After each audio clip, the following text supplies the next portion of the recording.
Hello everyone, welcome to exam forum के आज इस वीडियो में हम 17 अक्टूबर 2020 से करंट अफेयर्स के क्वेश्चन डिस्कस करेंगे। वीडियो शुरू करने से पहले आप सभी से हमारा एक छोटा सा रिक्वेस्ट है। इस समय हमारे इस वीडियो पर डेली 1000 व्यूज आते हैं। हमारा टारगेट है कि इस महीने के आखिर तक डेली 5000 व्यूज आएँ। इसके लिए आप सभी लोग हमारा सपोर्ट कीजिए, इस वीडियो को ज़्यादा से ज़्यादा शेयर कीजिए तथा कम से कम आप अपने 1 या 2 दोस्तों को एग्ज़ाम फोरम चैनल के बारे में बताइए। इसके अलावा अक्टूबर महीने के टॉप 200 करंट अफेयर्स का जो पार्ट 1 है अपलोड हो चुका है। अगर आप इस वीडियो को नहीं देखे हैं तो इसका लिंक आपको नीचे डिस्क्रिप्शन बॉक्स में मिल जाएगा, आप वहां जाके देख सकते हैं। तो चलिए शुरू करते हैं अब आज का वीडियो। आज का पहला क्वेश्चन है, हाल ही में किस राज्य में my town my pride programme शुरू किया गया है? तो हाल ही में my town my pride programme शुरू किया गया है जम्मू कश्मीर केंद्र शासित प्रदेश में। इस अभियान का उद्देश्य है जम्मू कश्मीर के जो अर्बन एरियाज हैं, शहरी एरियाज हैं, वहाँ के नागरिकों को सरकारी सेवाएं डायरेक्ट उनके दरवाजे पर डिलीवर की जाएंगी, जैसे राशन, एलपीजी सिलेंडर एक्सेट्रा। यही है my town my pride programme जो कि जम्मू कश्मीर राज्य में शुरू किया गया है। जम्मू कश्मीर जो कि भारत का एक केंद्र शासित प्रदेश है, जो कि पिछले साल 31 अक्टूबर 2019 को बना है। जम्मू कश्मीर की 2 राजधानियां हैं, श्रीनगर समर की, जम्मू विंटर की। वर्तमान में जम्मू कश्मीर के उपराज्यपाल हैं मनोज सिन्हा और यहाँ वर्तमान में मुख्यमंत्री कोई नहीं, यानी कि सीट रिक्त है। जम्मू कश्मीर में आपको डल झील, नागिन झील, उलर झील, मानस बल झील मिलेगी। जो जम्मू कश्मीर की उलर झील है ये भारत और एशिया की सबसे बड़ी मीठे पानी की झील है। जम्मू कश्मीर राज्य के जो नेशनल पार्क हैं बहुत ही महत्वपूर्ण हैं। क्योंकि जम्मू कश्मीर राज्य जब 2 राज्यों में डिवाइड हुआ तो कुछ नेशनल पार्क लद्दाख में चले गए और कुछ जम्मू कश्मीर में रह गए। जैसे जो हेमीज नेशनल पार्क है अब ये लद्दाख केंद्र शासित प्रदेश में चला गया है, और जो हेमीज नेशनल पार्क है भारत का सबसे बड़ा राष्ट्रीय उद्यान है, नेशनल पार्क है क्षेत्रफल के हिसाब से।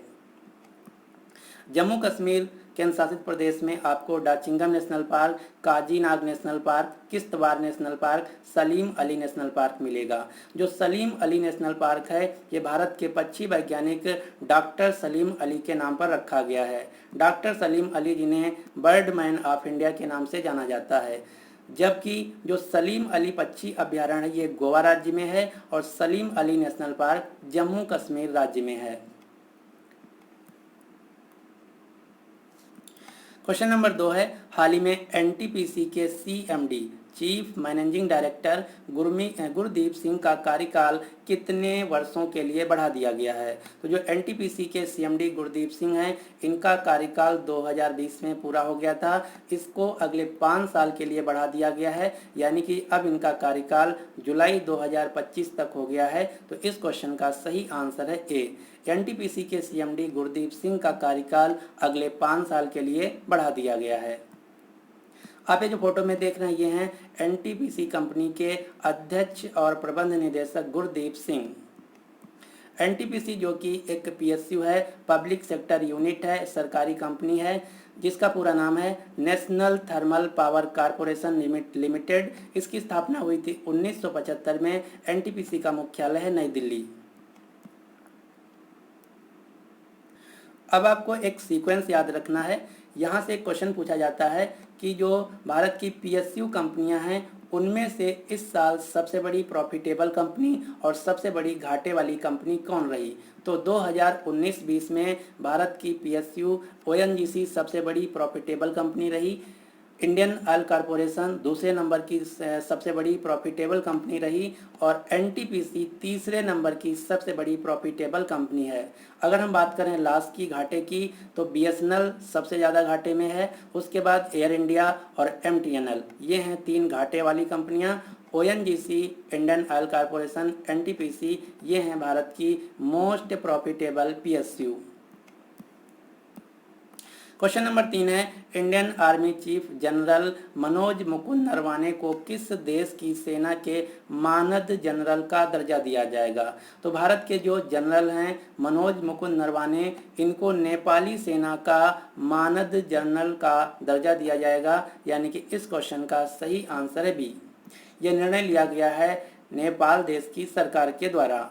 आप ये जो फोटो में देख रहे हैं ये हैं भारत के army chief general Manoj Mukund Naravane. इन्हीं को अगले महीना नेपाल देश की नेपाल सेना द्वारा जनरल यानी कि मानद सेना का दर्जा दिया जाएगा। नेपाल जो कि भारत का पड़ोसी देश है, नेपाल की राजधानी है काठमांडू। नेपाल के राष्ट्रपति हैं विद्या देवी भंडारी। नेपाल के प्राइम मिनिस्टर हैं खड़गा प्रसाद शर्मा ओली। नेपाल देश से आपको एक नेशनल पार्क का नाम याद रखना है। यहाँ से कई बार क्वेश्चन पूछा जा चुका है कि चितवन नेशनल पार्क किस देश में स्थित है। इसमें ऑप्शन होता है भारत, बांग्लादेश, पाकिस्तान और नेपाल। तो जो चितवन नेशनल पार्क है ये नेपाल देश में स्थित है। इसके अलावा भारत और नेपाल की जो बॉर्डर है इसकी सुरक्षा की जिम्मेदारी दी गई है एसएसबी को, सशस्त्र सीमा बल। भारत और नेपाल के बीच होने वाली मिलिट्री एक्सरसाइज का नाम है सूर्य किरण। क्वेश्चन नंबर 4 है, हाल ही में विश्व खाद्य दिवस वर्ल्ड फूड डे कब मनाया गया है? तो विश्व खाद्य दिवस हर साल मनाया जाता है 16 अक्टूबर को। क्यों? क्योंकि 16 अक्टूबर 1945 को विश्व और कृषि संगठन फूड एंड एग्रीकल्चर ऑर्गेनाइजेशन की स्थापना हुई थी, जिसकी याद में हर साल 16 अक्टूबर को विश्व खाद्य दिवस मनाया जाता है। इस साल 2020 में जो विश्व खाद्य दिवस मनाया गया है इसका थीम था ग्रो, नोरिश, सस्टेन और टुगेदर। और 16 अक्टूबर 2020 को विश्व खाद्य और कृषि संगठन के 75 वर्ष पूरे होने के अवसर पर प्रधानमंत्री मोदी जी ने 75 रुपये के स्मारक सिक्के को भी जारी किया है। तो ये क्वेश्चन मोस्ट इम्पॉर्टेंट है, आपको याद रखना है। जो खाद्य और कृषि संगठन है फूड एंड एग्रीकल्चर ऑर्गेनाइजेशन है, इसके वर्तमान में हेड हैं क्यू डोंगियो जो कि चीन देश से हैं और इसका मुख्यालय है रोम, इटली के रोम शहर में। अब आपको एक संस्था का नाम और याद रखना है, विश्व खाद्य कार्यक्रम World Food Programme. World Food Programme को शांति नोबेल पुरस्कार 2020 से नवाजा गया है। इसका भी मुख्यालय इटली के रोम में है। इसकी स्थापना हुई थी 1961 में। वर्तमान में विश्व खाद्य कार्यक्रम के हेड हैं डेविड बेस्ले। क्वेश्चन नंबर 5 है, किस देश को 2 साल के कार्यकाल के लिए अंतर्राष्ट्रीय सौर गठबंधन यानी कि इंटरनेशनल सोलर अलायंस का अध्यक्ष चुना गया है? तो हाल ही में भारत को फिर से अगले 2 साल के लिए अंतर्राष्ट्रीय सौर गठबंधन का अध्यक्ष चुना गया है, यानी कि इस क्वेश्चन का सही आंसर है डी, इंटरनेशनल सोलर अलायंस, अंतर्राष्ट्रीय सौर गठबंधन। अब हम जानते हैं कि अंतर्राष्ट्रीय सौर गठबंधन क्या है। जो यह संस्था है भारत और फ्रांस 2 देशों के साथ मिलकर बनाई गई है, जिसका मुख्य उद्देश्य है कर्क और मकर रेखा पर स्थित सभी देशों को एक प्लेटफॉर्म पर लाना। साथ ही साथ सौर ऊर्जा से रिलेटेड जितनी भी कंपनियां हैं, टेक्नोलॉजी हैं, उत्पादक हैं, उपभोक्ता हैं, उन सभी को एक प्लेटफॉर्म पर लाकर सौर ऊर्जा के क्षेत्र में रिसर्च करना तथा देशों को सौर ऊर्जा के क्षेत्र में बढ़ावा देना। यही है मुख्य उद्देश्य अंतर्राष्ट्रीय सौर गठबंधन संगठन का। इसकी स्थापना 2015 में भारत और फ्रांस के द्वारा मिलकर की गई थी। वर्तमान में अंतर्राष्ट्रीय सौर गठबंधन के लिए 121 देशों ने हस्ताक्षर किया है, यानी कि वर्तमान में अंतर्राष्ट्रीय सौर गठबंधन के टोटल 121 देश मेंबर हैं। अब आपको यहाँ से एक क्वेश्चन याद रखना है। एक क्वेश्चन पूछा जाता है कि अंतर्राष्ट्रीय सौर गठबंधन का उद्देश्य क्या है? तो अंतर्राष्ट्रीय सौर गठबंधन का उद्देश्य है 2030 तक 1000 गीगावाट सौर ऊर्जा का उत्पादन करना, साथ ही साथ 1000 बिलियन डॉलर की राशि का निवेश करना सौर ऊर्जा के क्षेत्र में। ये वर्ष 2030 तक अंतर्राष्ट्रीय सौर गठबंधन का उद्देश्य है। अंतर्राष्ट्रीय सौर गठबंधन का मुख्यालय हरियाणा के गुरुग्राम शहर में। वर्तमान में इसके हेड हैं उपेंद्र त्रिपाठी। क्वेश्चन नंबर 6 है, हाल ही में किस देश ने शंघाई सहयोग संगठन एससीओ के न्याय मंत्रियों के शिखर सम्मेलन का आयोजन किया? तो हाल ही में शंघाई सहयोग संगठन के न्याय मंत्रियों के शिखर सम्मेलन का आयोजन किया गया है भारत देश के द्वारा, और इसको होस्ट किया गया भारत के न्याय, संचार और इलेक्ट्रॉनिक एवं सूचना प्रौद्योगिकी मंत्री रविशंकर प्रसाद के द्वारा। शंघाई कोऑपरेशन ऑर्गेनाइजेशन, जो कि 8 देशों का एक म्यूचुअल सिक्योरिटी, पॉलिटिकल तथा इकोनॉमिक ऑर्गेनाइजेशन है। वर्तमान में एससीओ के सेक्रेटरी जनरल हैं व्लादिमीर नोरोव, जो कि उज्बेकिस्तान देश से हैं। एससीओ का मुख्यालय है चाइना के बीजिंग में और इसकी स्थापना हुई थी 2001 में। वर्तमान में शंघाई सहयोग संगठन के 8 मेंबर देश हैं। कौन कौन से? चीन, भारत, कजाकिस्तान, किर्गिस्तान, पाकिस्तान, रूस, तजाकिस्तान और उज्बेकिस्तान।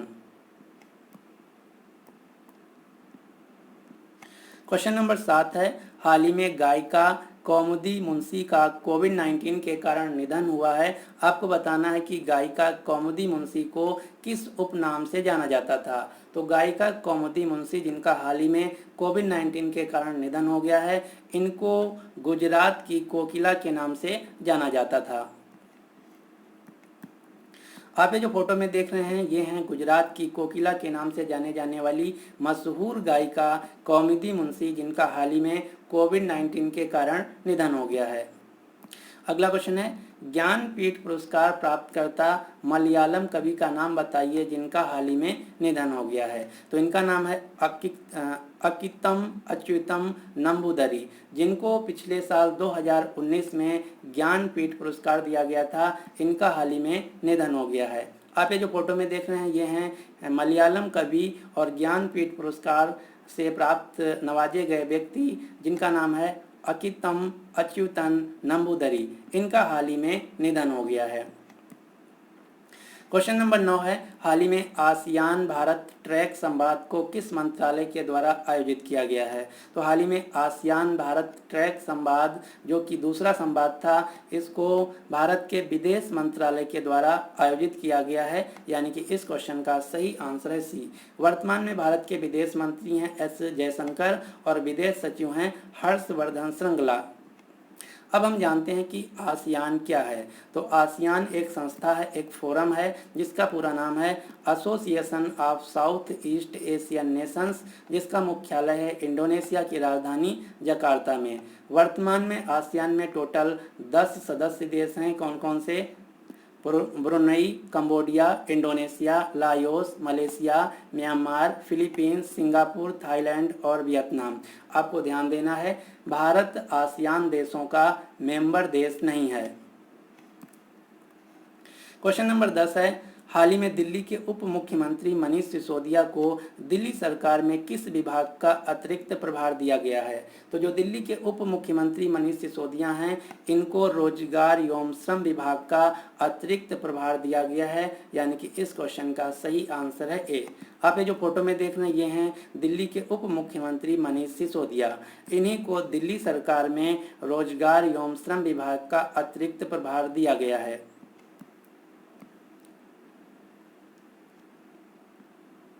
अब आपको दिल्ली से कुछ करंट अफेयर्स के क्वेश्चन याद रखना है, जैसे कि हाल ही में दिल्ली सरकार ने रेड लाइट ऑन गाड़ी ऑफ अभियान शुरू किया है, वृक्ष प्रत्यारोपण पॉलिसी शुरू किया है, युद्ध प्रदूषण के विरुद्ध अभियान शुरू किया है, पौधे लगाओ पर्यावरण बचाओ अभियान शुरू किया है, कोरोना वायरस के दौरान ऑपरेशन शील्ड शुरू किया था, 5T योजना शुरू की थी, रोजगार बाजार नामक पोर्टल शुरू किया है, मुख्यमंत्री घर घर राशन योजना। ये सारी जो योजनाएं हैं दिल्ली सरकार के द्वारा शुरू की गई हैं। दिल्ली, जो कि भारत का एक केंद्र शासित प्रदेश है, दिल्ली के मुख्यमंत्री हैं अरविंद केजरीवाल, जिनकी पार्टी का नाम है आम आदमी पार्टी। दिल्ली के उपराज्यपाल हैं अनिल बैजल। अब हम देख लेते हैं कल के क्वेश्चन का आंसर। कल का क्वेश्चन था, किस राज्य ने Sujal drink from tap mission शुरू किया है? तो इसको शुरू किया गया है उड़ीसा सरकार के द्वारा। अब आपके लिए क्वेश्चन आज का क्वेश्चन है, दुनिया का सबसे बड़ा ग्रीनफील्ड जिंक स्मेल्टर किस राज्य में स्थापित किया जाएगा?